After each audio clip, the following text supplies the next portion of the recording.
This is part 3 of step feeding Sack Mead.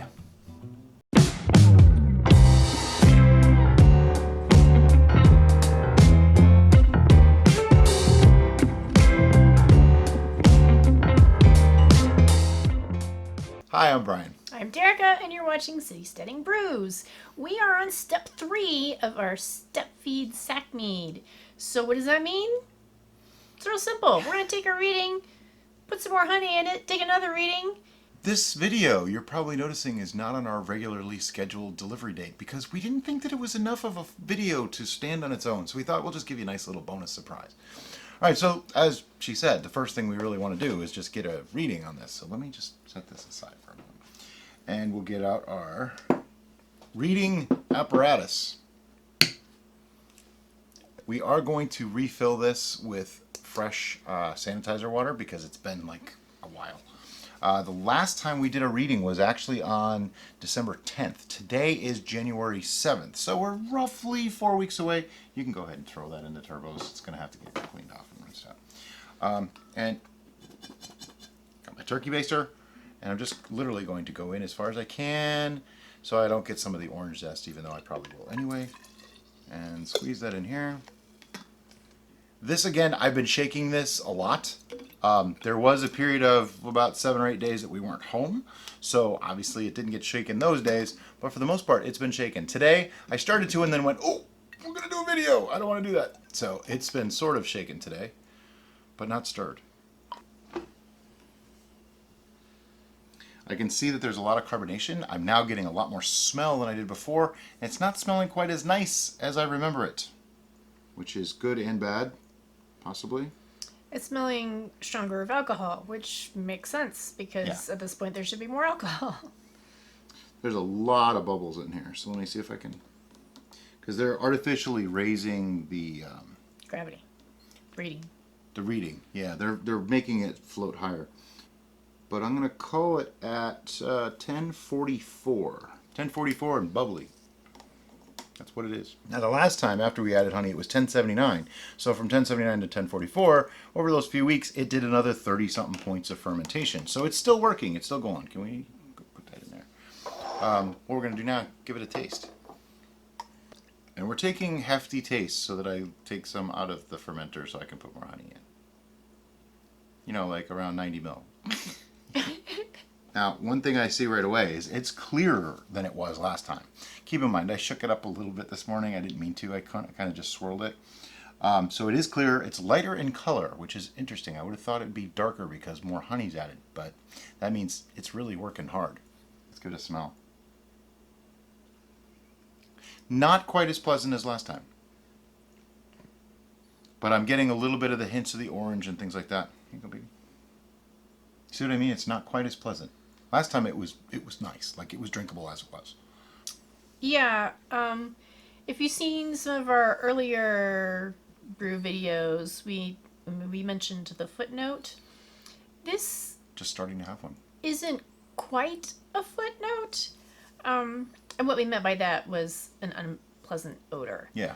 It smells almost. It's reading more as an alcohol aroma than an off-gassing weirdness. But I'm sure there's a little bit of that going on too. But I am still getting the citrus. But like Brian said, I agree, it's not as pleasant as it was before. We're going to end up drinking all of that. So.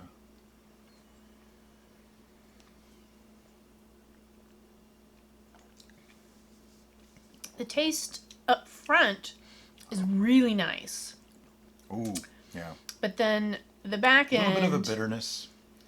Is kind of discordant, I think would be a good term, because I'm getting conflicting flavors. I think it's the greenness that's coming through in the back. Yeah. But up front, wow, this is really good. Up front, it's like, oh, wow. Well, also, it's 1044. It's really sweet. Like some people, if you don't like sweet, you would not like this at this point. I think it's wonderful as like a dessert cordial or something like that. It's awesome.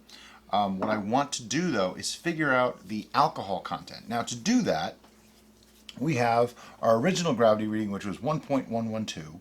That dropped down to 1.060, and then we added honey to making it 1.079, and then it fermented down to 1.044, making for 107 points total gravity used up. Okay, that's the way you have to figure that out. You figure out the two quantities together, and what I did is I added the last bit, the 35 points, to the initial original gravity, and then dropped it down to the 1060, and that's pretty much what you get. So it's at 14%, which means we're not even close to the tolerance of this yeast yet. It's still staying quite sweet. I think this is just going to take a longer time to settle out and do its thing. So last time I added a half pound. This time I'm going to go with half pound again. And we might let this go more like 6 to 8 weeks in between. I was thinking we were going to do this like every week or every 2 weeks. It's not fermenting quite that fast. So I think we're going to wait like another month or more and see what we get. But we are going to, like I say, add another half pound. The funny thing about tasting it, and I don't want to get too much into the taste right now because it's not finished, so what's the point? But the interesting thing for me is that when I first take a sip, everything is well rounded, all the flavors are melded and playing quite nicely, and then they just all go their separate corners. Yeah. And it's really an odd sensation. And so you get sweetness and a tartness and a lemony and a orangey, and it's just very odd. By the way, I'm a professional.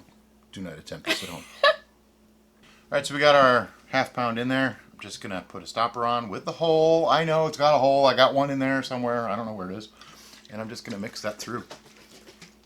And I do a little mix, and then I release the pressure because see how much gas is in there? And I've been basically degassing this almost every day. So this is still very much an active fermentation in my mind. I don't think this is anywhere close to being done.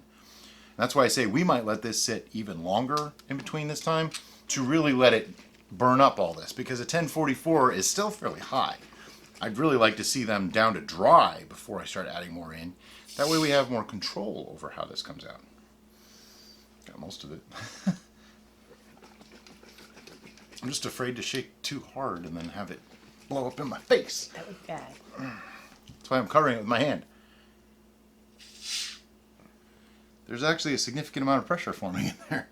Now, before people get concerned about headroom, oxygenation, things like that, trust me, there's no oxygen in here.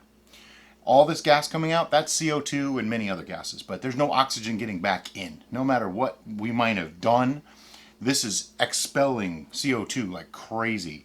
Much more than I expected, actually. I was thinking this would be much closer to still because, like I said, I've been shaking this up every day, rather violently, I might add. So I'm shocked how much is coming out of this. And as far as headroom, this is still a primary fermentation. There's no worry. We haven't hit secondary on this. Not even close. We're months from secondary fermentation. And probably another 8 videos. Joking, sort of. Now, even though it's another experiment, if I don't get it all perfectly mixed in, it's okay. The yeast can still actually access it and get to it. But that's another video we'd like to do someday where we just pour honey in and don't mix it and see what happens. It might work. It might not. It's probably how the first mead was made, unintentionally. I think the first mead was made just by rainwater getting into That's a what I mean. vessel of honey. Unintentionally. Yeah. All right, that's as much as I'm going to do. 1, I'm getting tired.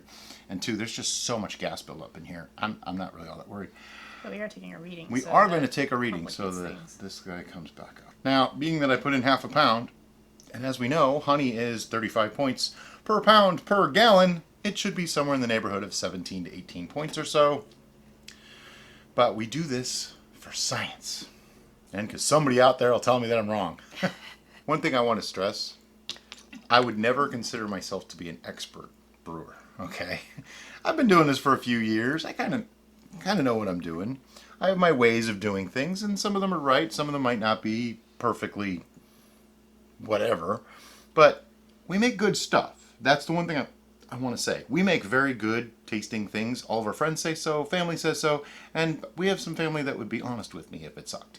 So whatever I'm doing seems to be working well.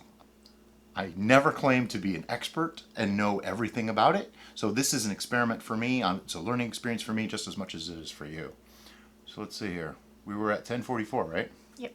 And I said we should add something in the 18 and 19. Yep. It's at 1064. So we added 20. which means I have slightly less than a gallon here, or my honey's just a little bit more than 35 points. Either way, it's all good. We're right on to target to where I expect to be.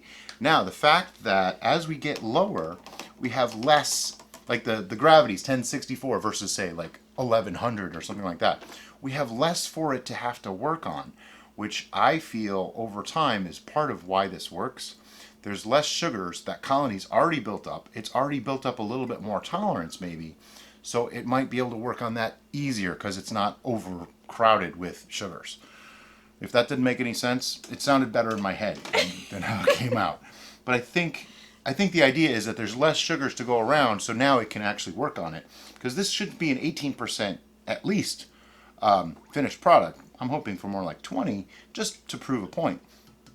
But right now we're going to put the stopper back on, we're going to put the airlock back on, it's going to go back under the desk of fermentation, and I'm probably going to let this one sit for 2 months before I touch it, because these numbers are still very high. I want to see this go dry so that I can add stuff to it and have control.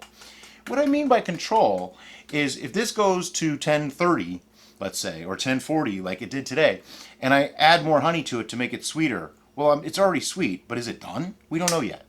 Whereas if I let this go dry, I know that it's pretty much finished at that point. Anything more I add to it can reactivate fermentation controllably. I can know, all right, if I want this to go up a few more points, how much more to add, that kind of thing. Right now it's a guessing game, okay? So I'm just gonna stick this sucker back in here. By the way, I want to point out, this was showing positive pressure and still bubbling when we did this today. So I knew this was not finished. I knew it was still active. What surprises me though is how slow the actual ferment is. Now, a note about that.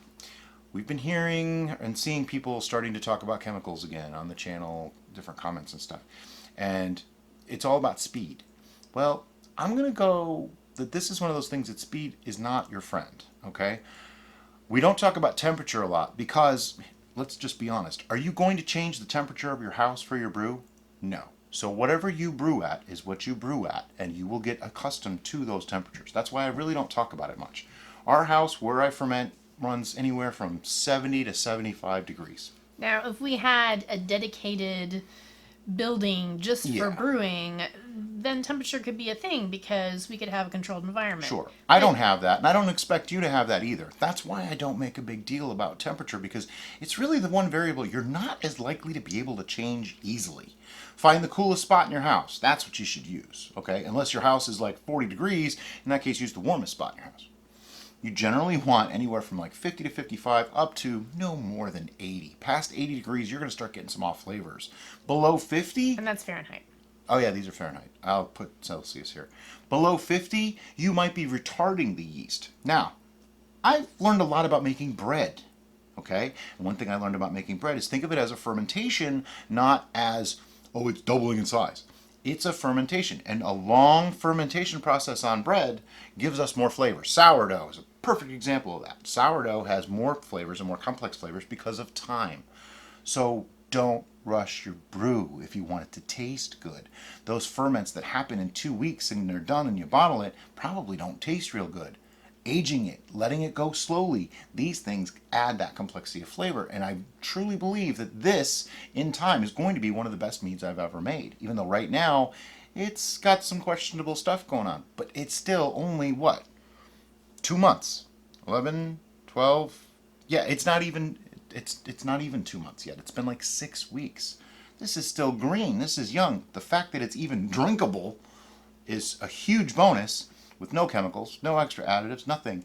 And really not even a lot of nutrient for that yeast, just a little bit of orange zest. I mean, that's really not much. Yeah, and if you've been following along, we still have the orange zest in here. We haven't removed it. No, it's staying. He's did it so thin that we have no you can't really see worry about it collecting on the top and no, it mixes all the way through, and I shake it up every day, so it's staying moist. There's no worry about that. But I just find this to be a very fascinating experiment, and if this works out as well as I'm hoping it does, this might be part of a new method of making mead for us overall that I'm formulating as a result of this experiment. So anyway, If you like this video, give us a like. If you like what we're doing, give us a subscribe. And don't forget to hit the little bell notification icon so that YouTube will tell you when we put out a new video. And if you want to be part of the VIP, you want to be important, you want to help support the channel, we do have a VIP club on Facebook that you can be a member of through certain tiers of our Patreon channel. And to get there, there's a link below. There's also going to be probably a little thing right here telling you how to do that. All of our patrons get to see a little bit more behind the scenes. They get a little more direct contact with us. They ask questions. They post their own videos on stuff that they're doing. We get feedback from them. They get feedback from us. It's a really great learning experience for everybody. But anyway, as always, thanks for watching, guys, and have a great day. Bye-bye.